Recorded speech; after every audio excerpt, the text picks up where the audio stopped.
अस्सलाम वालेकुम viewers, welcome to our new vlog. I hope आप सब लोग खैरियत से होंगे। आज हम मौजूद हैं national college of arts Lahore में and our motive to come here is to explore NCA's thesis display 2026। I hope आप सब लोगों को ऑलरेडी इसका नॉलेज होगा, मगर जिन्हें इसका नॉलेज नहीं है उन्हें मैं बताता चलूँ कि हर साल एनसीए के टैलेंटेड स्टूडेंट्स इस एग्जीबिशन को होस्ट करते हैं और अपने क्रिएटिव आर्ट वर्क को प्रेजेंट करते हैं। As you all know, art is not just about painting, sketching or drawing. It's all about turning our creative ideas into reality.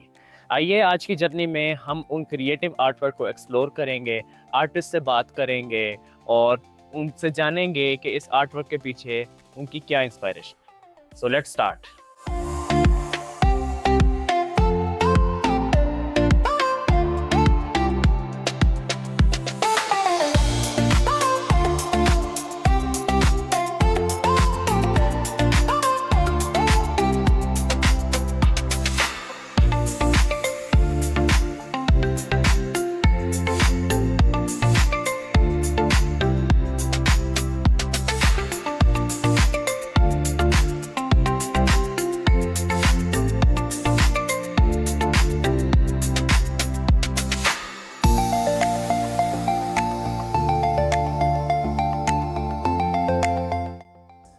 Viewers, हम जब इस पिक्चर को देखते हैं सबसे पहले आजकल के दौर में तो ऐसा लगता है कि it looks like an A generated image, but in real ये इमेज काफ़ी ज़्यादा हार्ड वर्क और काफ़ी ज़्यादा यूनिकनेस ऐड करने के बाद बनी है। So look at this picture.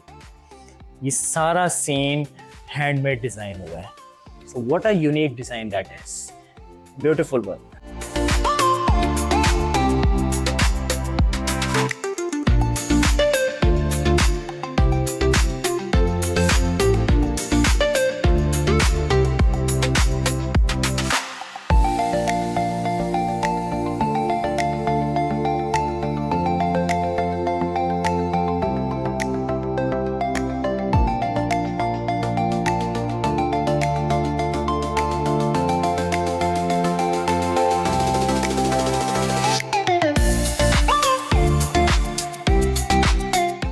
अब इस सीनरीज के अंदर व्यूअर्स आप देख सकते हैं कि हम सबकी फेवरेट चाइल्डहुड गेम पिट्ठू गोल करम।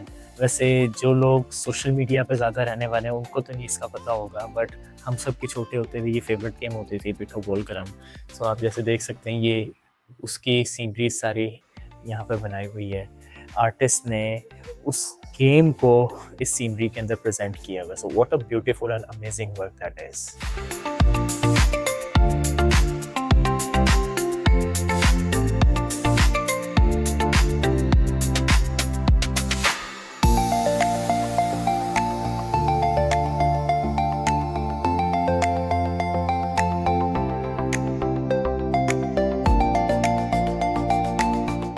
So we have another artist with us with an amazing artwork.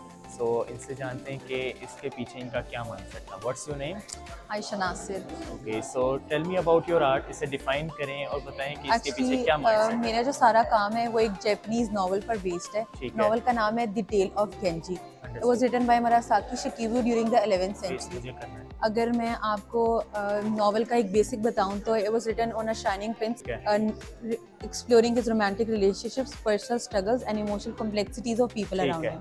तो बेसिकली मैंने उस नॉवल के अंदर से अपने कुछ फेवरेट सीन्स उठाए हैं जिन पर मैं काम करना चाहती थी और मैंने उनको एक कंप्लीट स्टोरी में कनेक्ट कर दिया। हर एक फ्रेम के अंदर एक सीन बेस्ड स्टोरी चल रही है। उस कैरेक्टर को डिफाइन किया जा रहा है कि जी, उसकी लाइफ के ऊपर उसकी लाइफ के कैरेक्टर्स को भी साथ डिफाइन किया जा रहा है। और बेसिकली मैंने अपने काम के अंदर एक मिनिएचर पेंटिंग की फील देने की कोशिश की है। But you know in miniature painting you have paint brushes and paint as a painting tool, but as a textile designer मैंने इसको रिप्लेस किया विद नीडल एंड थ्रेड्स के साथ। तो each and every detail is actually achieved by hand embroidery.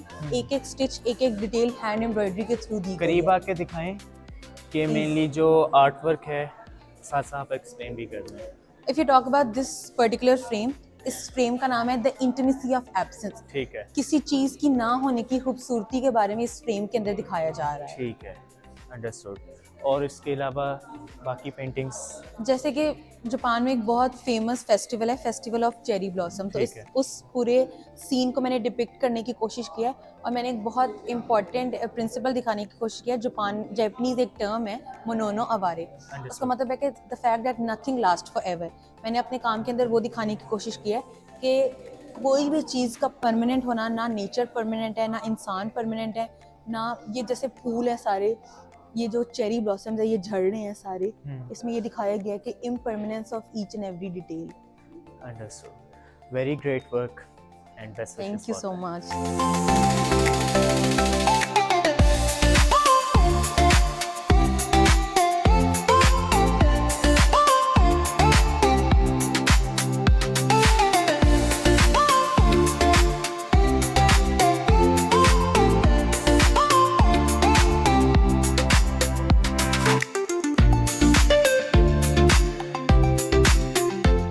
अच्छा viewers, जो सबसे important बात नोटिस करने की वो ये है कि ये सिर्फ एक आर्ट वर्क नहीं है, बल्कि ये आर्टिस्ट का मेन माइंडसेट है, उनकी यूनिकनेस है, उनकी क्रिएटिविटी है जो उन्होंने इस आर्ट में प्रेजेंट की है। So very beautiful work.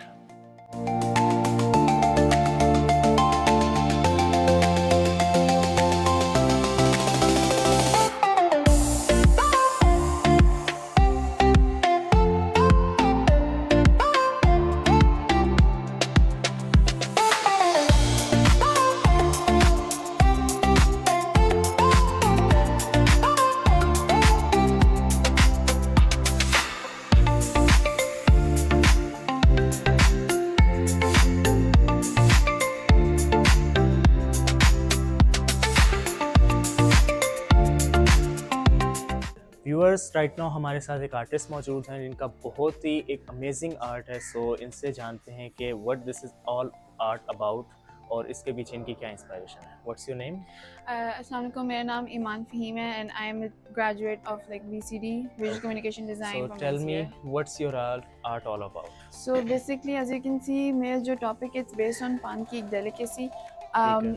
हमारे करंट टाइम्स में there is this negative perception against paan that it's very bad, it's very unhygienic और एक नेगेटिव इमेज बनाया हुआ है। ऐसे ही। And I think so it's just because of the use of tobacco and how our society associates that with cigarettes. But अगर मैं आपको historical point of view से बताऊँ, पान का जो पत्ता that's called betel leaf. So that was consumed by the Philippines back in like 4,500 years ago for Ayurvedic purposes, for medicine, for digestion, gut health के लिए ये consume किया जाता था। देन मुगल एंड नवाबी टाइम्स में इस चीज़ को एक स्टेटस सिंबल करार दे दिया था बिकॉज फॉर देम पान को, यस एग्जैक्टली, पान को एक स्टेटस सिंबल करार दे दिया था because for them it was शाही, it was something elite, sophisticated and not accessible to everyone. उसके अलावा इसको एक रिस्पेक्ट के तौर पे, इसको hospitality, for celebration, for remembrance के तौर पे इसको पेश किया जाता था अदब उसमें। उन टाइम्स में कहते थे ये लीजिए आपके लिए गिलोरी है। This is what my thesis title is about, Gilori, which means a folded betel leaf. So what I'm trying to do is I am trying to like revive the riwayat of it with the fusion जो of उसकी negative perception बन चुकी है, आप उसे change करके positive. Exactly ये चीज़ है। ठीक है। मैं उसकी रिवायत को ब्रिंग आउट करना चाह रही हूँ in a more positive way with the fusion of pop culture in more modern context, because I feel like हमारी सोसाइटी, हमारी जितनी भी जनरेशन हैं उनको इसका एसेंस, इसका मायने बिल्कुल भी नहीं पता। बिल्कुल, बिकॉज पान जो है वो 100% नेचुरल है, but adding tobacco in that makes it totally in the negative. Exactly, yes, ऐसे ही है। तो मैं बेसिकली यहाँ पे ब्रांड आइडेंटिटी सिस्टम इसके मैंने क्रिएट करने की कोशिश की है। तो देयर इज दिस पैकेजिंग में आपको साथ पैकेजिंग भी दिखा दें। दिस इज द पैकेजिंग जो मैं इंट्रोड्यूस कर रही हूँ अभी के लिए, that's for 350 and there is life paan experience over there. और ये गिफ्ट बॉक्सेस में because there was like concept of paan created by yourself? Yes, everything, सारा कुछ मैंने ही किया है, 100% ओरिजिनल। ये कि पुराने टाइम्स में पानदान एक कॉन्सेप्ट होता था बिकॉज उन टाइम से जब बेटियों की शादियाँ हुआ करती थी उनको जहेज़ में पानदान दिया जाता था टू कंटिन्यू द लेगेसी। तो वही कॉन्सेप्ट को मैंने इधर भी इन्वॉल्व किया है एज लाइक गिफ्ट बॉक्सेस या स्टोरेज के तौर पे अगर किसी ने इसको लेना। तो यस, ये मेरा पोडियम है, ये भी सारा कुछ इसमें से लाइक मैंने डिज़ाइन किया हुआ है। ये मेरा स्टॉल है, over there is life paan experience. और ये जो चीज़ें हैं, ये जो पोस्टर्स हैं बेसिकली ये they are trying to like depict the flavours that were used in Mughal times, ठीक है, क्योंकि अजवाइन का भी इस्तेमाल होता था, तो दिस इज नवाबी जायका। कौन कौन से पार्टिकल्स, कौन कौन से आपने थिंग्स ऐड की हैं टू मेक दिस अच्छा, पेंटिंग? सो बेसिकली मैंने इसमें फैब्रिक के साथ मैंने ज़्यादा प्रिंट मीडिया में नहीं गई बिकॉज आई वांटेड कि थोड़ा सा एलीट और रॉयल फील आए, तो for that I use fabric which is velvet. उसके बाद मैंने सारी प्रिंटिंग करवाई एंड देन वो हाथ से हीट प्रेस करवाया हुआ मैंने सारी, that's all handmade. This is Nawabi Zaika. मैं अगर आप फ्लेवर्स की बात करूँ, ये अजवाइन, this is more of like अजवाइन रिलेटेड, ठीक है। दिस इज़ गुलाबी जहान, दिस इज़ मीठा पान, और इसके अलावा ज़ाफ़रानी ताज इज़ ज़ाफ़रान ओरिएंटेड, क्योंकि उन टाइम्स में ज़ाफ़रान दिया जाता था फॉर लाइक प्रेस्टीज, सोफिस्टिकेशन के तौर पे, ठीक है। और सदाई महल इस सादा पान, सो इसमें लाइक सिर्फ सुपारी, चूना, इकट्ठा डलता है, तो ये इनके मिक्स एंड मैच जो है ना, ये चीज़ें होती थी उनकी रेसिपीज़ में। Understood, great work and best wishes. Thank you so much.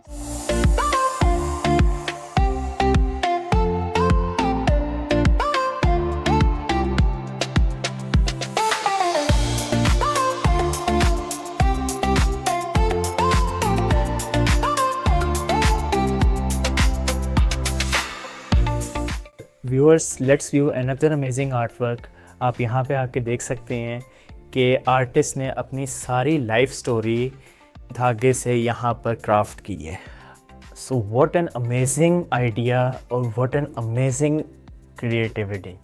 आप इसे देखें, इससे यहाँ से पता चलता है कि आर्टिस्ट कितने क्रिएटिव हैं, उनके कितने यूनिक आइडियाज़ हैं जो उन्होंने यहाँ पर प्रेजेंट किए हैं।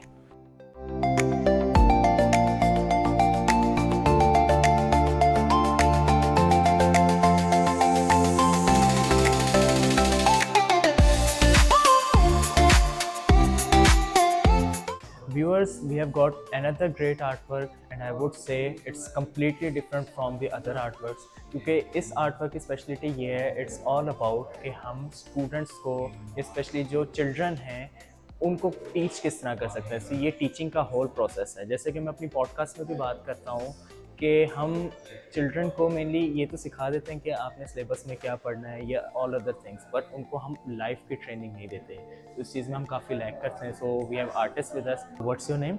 नूरलैन। Okay, so define your art, कि इसका क्या प्रोसेस है and what you have made.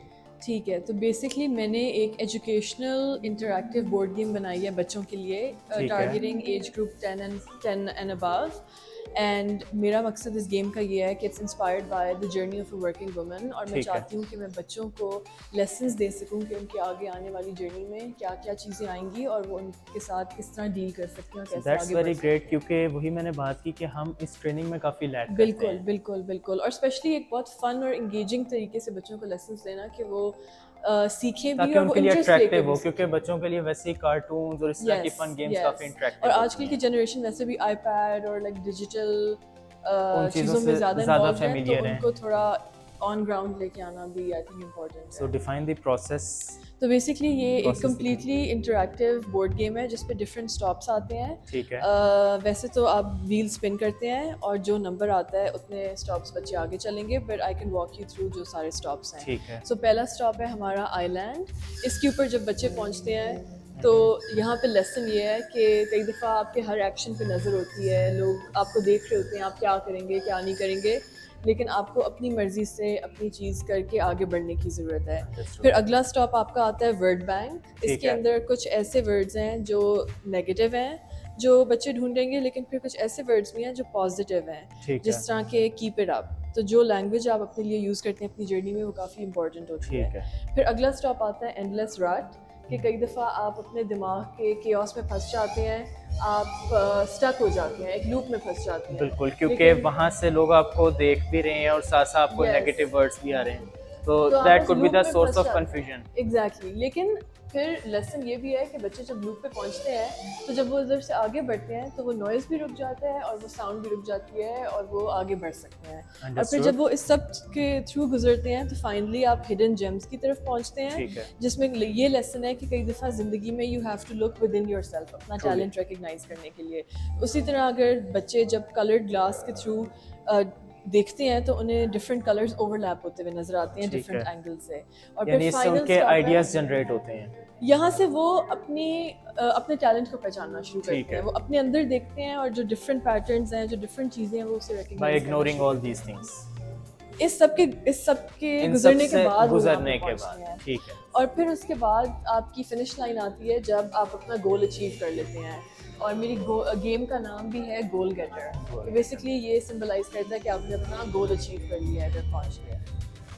That's a great game. So आपको इंस्पिरेशन कहाँ से मिली ये art इंस्पिरेशन मुझे मिली थी अपनी जर्नी से, और अपने इर्द गिर्द जितनी भी औरतें हैं जिनकी जर्नीज़ हैं, उनकी स्टोरीज़ हैं, उनसे बात करके उनसे लेसन सीख के ही ये गेम इंस्पायर्ड है। design? Great. So any lesson you want to give to viewers related to this? I think कि बहुत इम्पोर्टेंट है कि हम अपने बच्चों को बेहतर और पॉजिटिव लेसन्स दे सकें उनके आने वाले फ्यूचर के लिए। हम उन्हें इनकरेज कर सकें, चाहे वो लड़का हो चाहे वो लड़की हो, कि आगे आने वाली ज़िंदगी में क्या आएगा और वो उसके साथ किस तरह डील कर सकते हैं। Great.